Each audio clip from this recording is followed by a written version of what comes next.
5 seconds.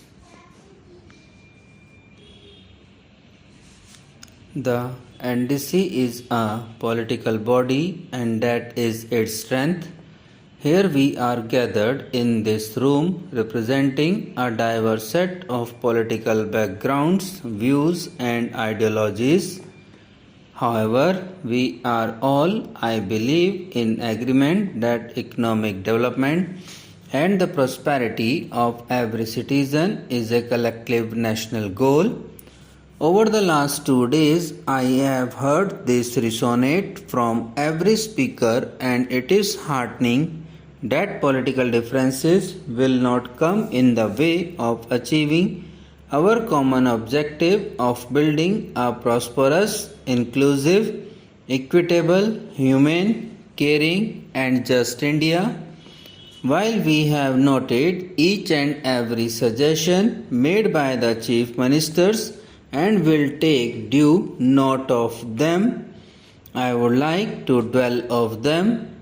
A number of Chief Ministers have expressed concern about issues relating to state finances, particularly the effect of the recommendations of the 12th Finance Commission, the level of permissible market borrowings and interest cost on borrowings. Some have raised issues related to mineral royalties and externally aided projects. The Finance Minister in his intervention has touched upon these, and I believe that he will work to allay any apprehensions that may exist. Healthy state finances are as important as healthy central finances, and fiscal prudence and stability must be our joint endeavor. Agriculture and irrigation have indeed been a common priority in all the Chief Ministers' interventions, and rightly so, rejuvenating our agricultural credit system, providing some measure of relief to farmers, improving the quality of our extension work, attending to the specific needs and problems of dry lands and wastelands, and enhancing investments in irrigation have emerged as common concerns. Given the importance of this sector, I believe that we could give focused attention to this subject by constituting a subcommittee of the NDC, which could submit its reports within the next 6 months for inclusion in the approach paper to the 11th five-year plan. I propose therefore that we agree to the formation of a subcommittee of the NDC for drawing up implementable action plans in agriculture and related issues. With your approval, I will constitute this subcommittee immediately with the Agriculture Minister as chairman so that the work can be in right earnest and we can benefit from their wisdom while framing the 11th plan for our growth-oriented economy of the future as such. Another thing I want to say is that we want an ideal to be set up for the nation. It is only the performance of this august body which can set an ideal or an example for the people to follow. I do not say that people who have no respect for law and those who have committed any offense should be saved or protected, but then it can be done only by utilizing the funds of the people collected from the people in a proper manner so that we can positively make progress.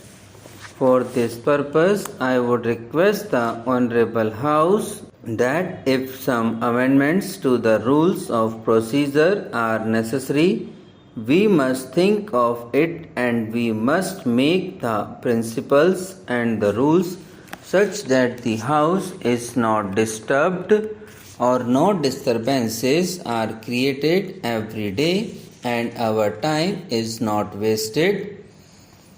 Another aspect to which I would draw the attention of the Honorable House through you is that economy is one of the most important factors and economy has to be affected by us also.